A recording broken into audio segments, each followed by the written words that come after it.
Look at that, everybody. Welcome to the first sighting of Madiba. Well, since he was renamed anyway. Magnificent little leopard that we used to know as Sindile is now called Madiba. And he has a very, very fat belly. He's been eating himself into a stupor. I'm not sure how or when.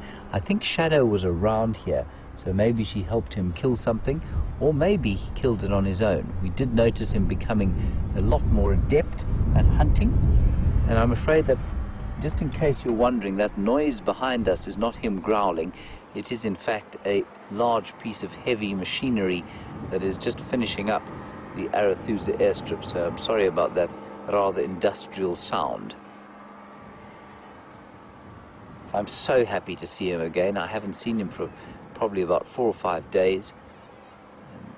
Very, very nice to spend just a little bit more time with him before we head off from drive today. So it's turned out to be actually a rather productive drive given the conditions. Scott worked with Aubrey magnificently to find those lions and eventually got them. The Arathusa guys had little Madiba here, and of course we had a buffalo, which was excellent.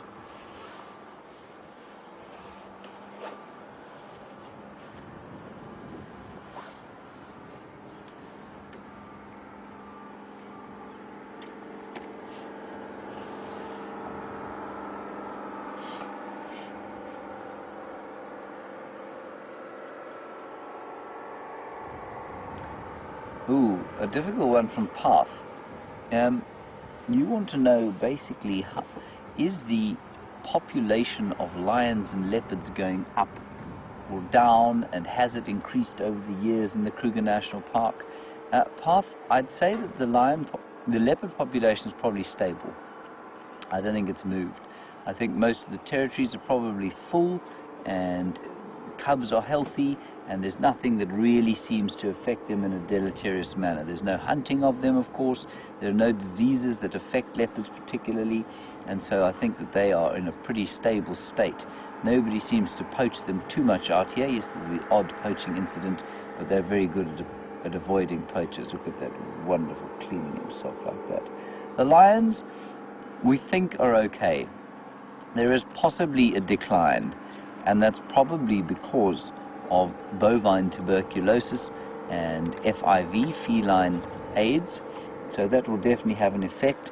They're not in a struggle though. How many leopards there are on the Kruger, I couldn't tell you. How many lions? I actually haven't checked the latest census data, but I think there may well be up to, let's say, you know, I'm not even going to guess, Path.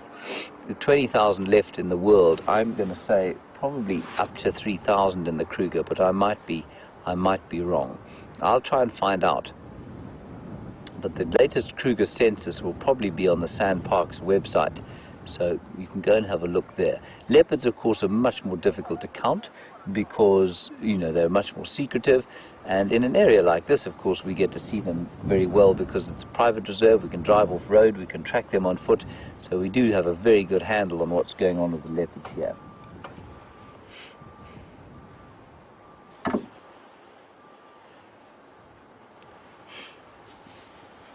And as Dr. Debbie has pointed out, this little leopard is very full and uncomfortably so. You can see him panting away because his belly's so full, pushing up against his diaphragm and making his chest cavity a bit smaller than it would be otherwise.